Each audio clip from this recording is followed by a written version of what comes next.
লক্ষণ সুবর্ণকার নাক কেটেছিল। সঙ্গম यहाँ पानी अटैक करके ऊपर मंदिर दिखा है, मेन जगह ये। রামঘাটের পাশে কিন্তু রয়েছে কপালেশ্বর মন্দির। এই যে হচ্ছে পঞ্চবটি। গুড মর্নিং, সুপ্রভাত। নাসিক এপিসোডের আরও একটি পর্বে তোমাদের সকলকে স্বাগত জানিয়ে শুরু করছি আজকের এই ব্লগ। আগের পর্বে তোমাদেরকে দেখিয়েছি নাসিকের ত্রম্বকেশ্বর মন্দির দর্শন, তার পাশাপাশি কুশাবর্ত কুণ্ড, সেগুলো কিন্তু দেখালাম। আজকে এই পর্বে কিন্তু আমরা নাসিকের কিছু সাইট সিন করবো। তারা কিন্তু আমাদেরকে সকালে ব্রেকফাস্ট করতে হবে। ব্রেকফাস্ট করে কিন্তু আমরা বেরিয়ে পড়বো অটো ভাড়া করে। তো এখন কিন্তু চলে এসেছি একদম ত্রম্বকেশ্বর মন্দিরের সামনে।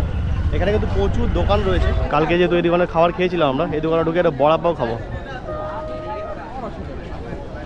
তো নিয়ে নিলাম সকালবেলা ব্রেকফাস্টে আমরা বড়া পাও, ভাজা লঙ্কা রয়েছে, তেঁতুলের একটা চাটনি, বেশ খেতে হবে। কিন্তু এই রুটিটাকে ফাটিয়ে নিয়ে এটাকে ফাটাতে হবে, এটা ঘুষা দেবো, এটাকে ভিতরে ঢুকে দিতে হবে।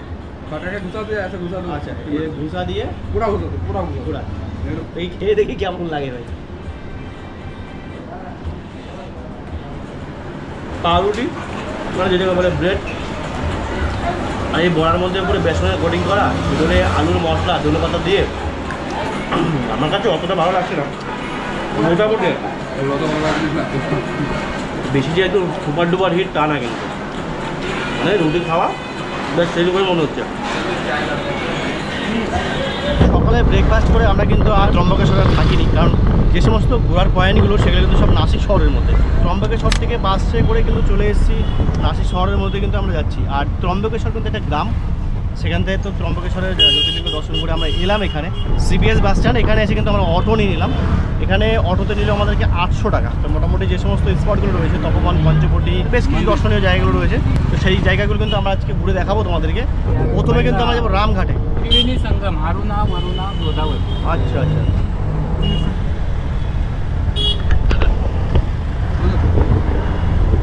প্রথম যে পয়েন্ট যেটা দেখার জন্য এলাম সেটা কিন্তু ত্রিবেণী সঙ্গম। ये रामघाट है, त्रिवेणी संगम, ये गोदावरी मंदिर। त्रिवेणी संगम कहाँ से? ये त्र्यंबकेश्वर से। ये जब पानी, हाँ, ये पूरा त्र्यंबकेश्वर से आता है। ये गोदावरी है, यहाँ से गोदावरी दिखता है, वहाँ से गुप्त गोदावरी है। Okay okay okay. यहाँ गोमुख से निकलता है। ये जल कहाँ से आते हैं? ये गोदावरी का ही है भैया, ये पीने वाला है। अच्छा, पी सकते हैं। ये मूर्ति यही संगम है ना क्या? हाँ, यही संगम। अच्छा, गोदावरी का ये करुणा हारुना, वरुणा, गोदावरी। Thank you. তো দেখতে পাচ্ছ একজন মনোরঞ্জন লোককেও পেয়ে গেছিলাম এখানে।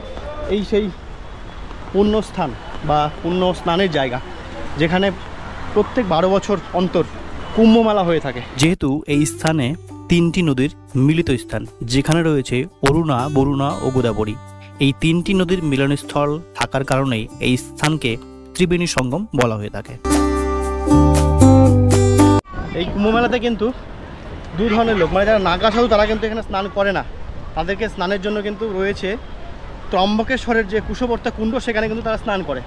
আর এখানে কিন্তু সাধারণ মানুষ তারা কিন্তু স্নান করে। ঠিক এই জায়গা, যে জায়গায় এখন অনেক লোক স্নান করছে, এই সেই রামঘাট, যেখানে রামচন্দ্র তপবনে বনবাস থাকাকালীন স্নান করতেন এখানে।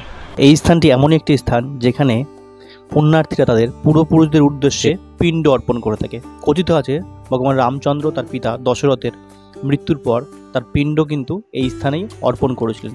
সেই অনুপাত পুণ্যার্থীরা কিন্তু এখানে এসে তাদের পূর্বপুরুষদের উপলক্ষে পিণ্ড অর্পণ করে থাকে। গোদাবরীকে কিন্তু বলা হয় দক্ষিণ ভারতের গঙ্গা। আর এই দক্ষিণ ভারতের গঙ্গা বা গোদাবরীর মন্দির কিন্তু রয়েছে এই রামকুণ্ডের একদমই পাশে। এই সেই মন্দির, ভিতরে কিন্তু রয়েছে গোদাবরী মায়ের মূর্তি।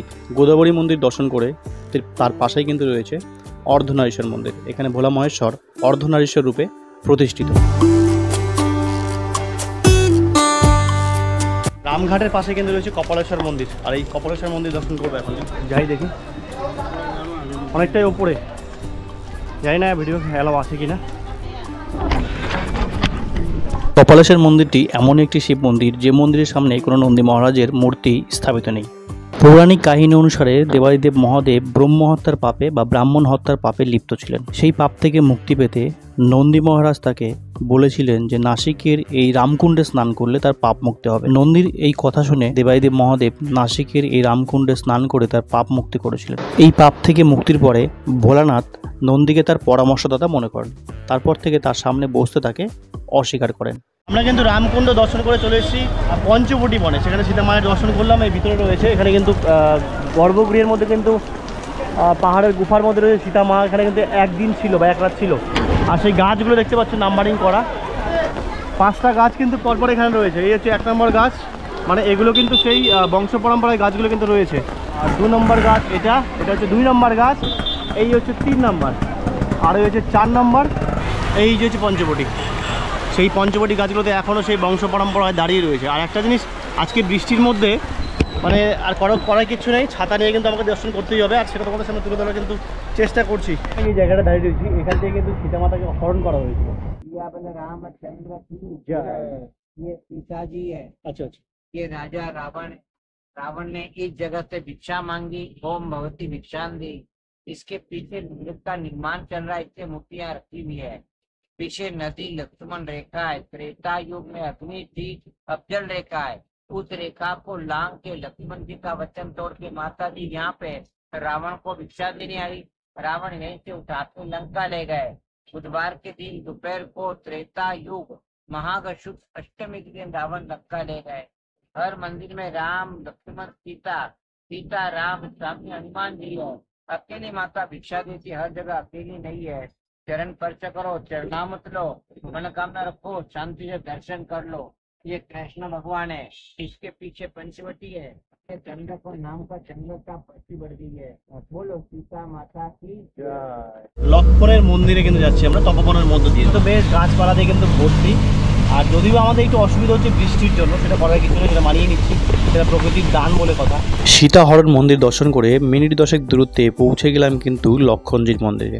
এই লক্ষণজির মন্দিরের প্রবেশদ্বারে রয়েছে কিন্তু বেশ বড় একটা গণেশ মূর্তি। মন্দিরের ভিতরে প্রবেশ করতেই সামনে রয়েছে কিন্তু একটা বজরংবলীর মূর্তি। হনুমানজির মূর্তির সামনেই কিন্তু রয়েছে লক্ষণজির সেই মন্দির। আর এই মন্দির চত্বরের পাশেই কিন্তু স্ট্যাচুর মাধ্যমে বোঝানো হয়েছে লক্ষণ কিভাবে সুবর্ণাকার নাক কেটেছিল। তো এই স্থানটি সেই স্থান নয়, যেই স্থানে লক্ষণ সুবর্ণাকার নাক কেটেছিল সেটি কিন্তু কপিলা নদী এবং গোদাবরী নদীর সংযোগস্থল। এরপরে কিন্তু আমরা যাব সেই স্থানে যেখানে লক্ষণ শূর্পণখার নাক কেটে দিয়েছিল। লক্ষণ সুবর্ণখার নাক কেটেছিল, এখানে কিন্তু সেই গোদাবরী আর কপিলা নদীর মিলনস্থল রয়েছে, সীতামায়ের অগ্নিকুণ্ড রয়েছে, সমস্ত কিন্তু দেখবো আর দেখাবো তোমাদেরকে। এই সেই জায়গা যেখানে কিন্তু কপিলা নদী আর গোদাবরী নদীর মিলনস্থল রয়েছে। মিলনস্থলের পাশাপাশি কিন্তু এখানে সুবর্ণাকার নাক কাটা হয়েছিল। লক্ষণ কিন্তু সুবর্ণাকার নাক কেটেছিল, নাক গিয়ে কোথায় পড়েছিল সেটাও তোমাদেরকে দেখাবো। আর সঙ্গম মানে মিলনস্থলটাও তো অবশ্যই তোমাদেরকে দেখাবো। এই হচ্ছে জায়গা। এখন নদীতে কিন্তু জল নেই, বর্ষাকালে কিন্তু প্রচুর জল পড়ে যায়। আমার ঠিক ডান দিকে দেখতে পাচ্ছ এই নদীটা কিন্তু গোদাবরী নদী, যেটা স্রোত বইছে। এই যে ঠিক ডান দিকটা, এটা কিন্তু গোদাবরী। আর বাঁ সাইডে এই দিকে একটা নদী রয়েছে, এটা কিন্তু কপিলা নদী। এই হচ্ছে জায়গাগুলো দেখো, এখানে সীতামায়ের অগ্নিকুণ্ড রয়েছে।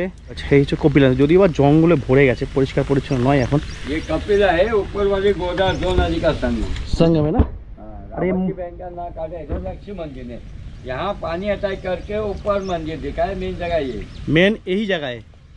अच्छा, ज्येष्ठ मास महापर्व है, 2 दिन का महापर्व। वो किसका मूर्ति है? मूर्ति रावण की बहन शूर्पणखा लक्ष्मण। अच्छा, यही नाक काटा था ना। এই যে দেখো, এই যে নাক দেখতে পাচ্ছ মূর্তি। कहाँ जाए? ओडिशा कलकत्ता। আচ্ছা, হ্যাঁ হ্যাঁ, কলকাতা से। करो তো এই জায়গাকে নাকি সীতা আর মায়ের কুণ্ড মানে অগ্নিকুণ্ড বলা হয়, সেটাকে ব্যারিকেড করা রয়েছে। আর 3টে গর্ত দেখতে পাচ্ছ, এই গর্তগুলোকে নাকি ব্রহ্মা বিষ্ণু মহেশ্বরের কুণ্ড হিসেবে ধরা হয় আর কি। বর্ষাকালে পুরোটাই কিন্তু জলের নিচে থাকে, আর জলের নিচে থাকার কারণেই এখানে দর্শনীয়তে আসতে পারে না বলে তাদেরকে বলা হয় যে ওই জায়গাটাতে। কিন্তু মেন জায়গাটা কিন্তু এটা, যেখানে আমি ঘুরে বেড়াচ্ছি, এই জায়গা কপিলা নদী আর হচ্ছে গোদাবরী নদীর যে সঙ্গম স্থল, সেই জায়গায় কিন্তু লক্ষণ সুবর্ণাকার নাক কেটেছিল। গোদাবরী আর কপিলা নদীর সঙ্গম স্থল কিন্তু এই জায়গাটা, দুটো নদী কিন্তু মিশে গেছে এখানে এসে। যদিও বা খালা ঢাল সাবধানে নামতে হচ্ছে। এই যে কপিলা নদীর অবস্থা, এখন জল নেই যেহেতু। এই হচ্ছে কপিলা নদী আর এই হচ্ছে গোদাবরী নদী। এই দুটো নদীর সঙ্গম স্থল হচ্ছে এই জায়গা।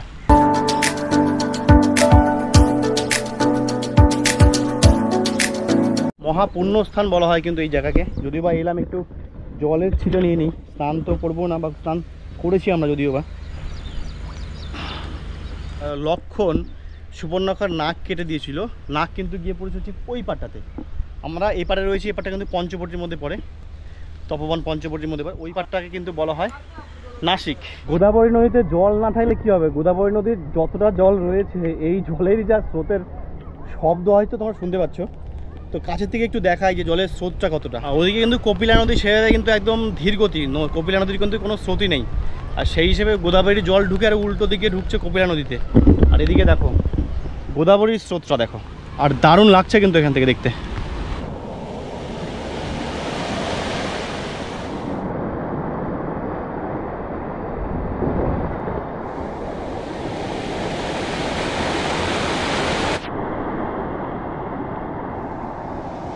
এই মন্দিরটিকে বলা হয় সর্বধর্ম মন্দির। এই মন্দিরে বিভিন্ন ধর্মের দেবদেবীর মূর্তি রয়েছে। এই মন্দিরটি কিন্তু এই গোদাবরী নদীর তীরেই অবস্থিত।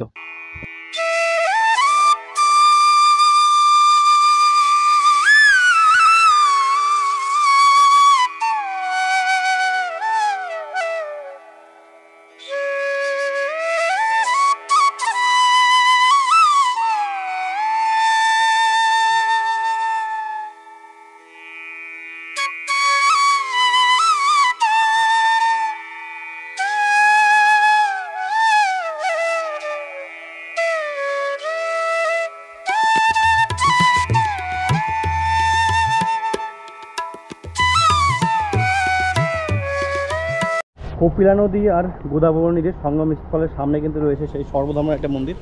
সেই মন্দিরে ঢুকলাম, সেই মন্দিরে দেখলাম বেশ কিছু মূর্তিও রয়েছে, আর তার পাশে রয়েছে কিন্তু আরেকটা রামের মন্দির। এখানে বেশ কিছু অনেক কিছু মূর্তি বা মন্দির রয়েছে। বেশ এই মিলন সঙ্গম স্থানের আশেপাশে কিন্তু বেশ মন্দির রয়েছে। এই একটা মন্দির। ভগবান শ্রী রামচন্দ্র তার 13তম বৎসরের বনবাস জীবন এই প্রাচীন পর্ণকুটিরে কিন্তু কাটিয়েছিলেন।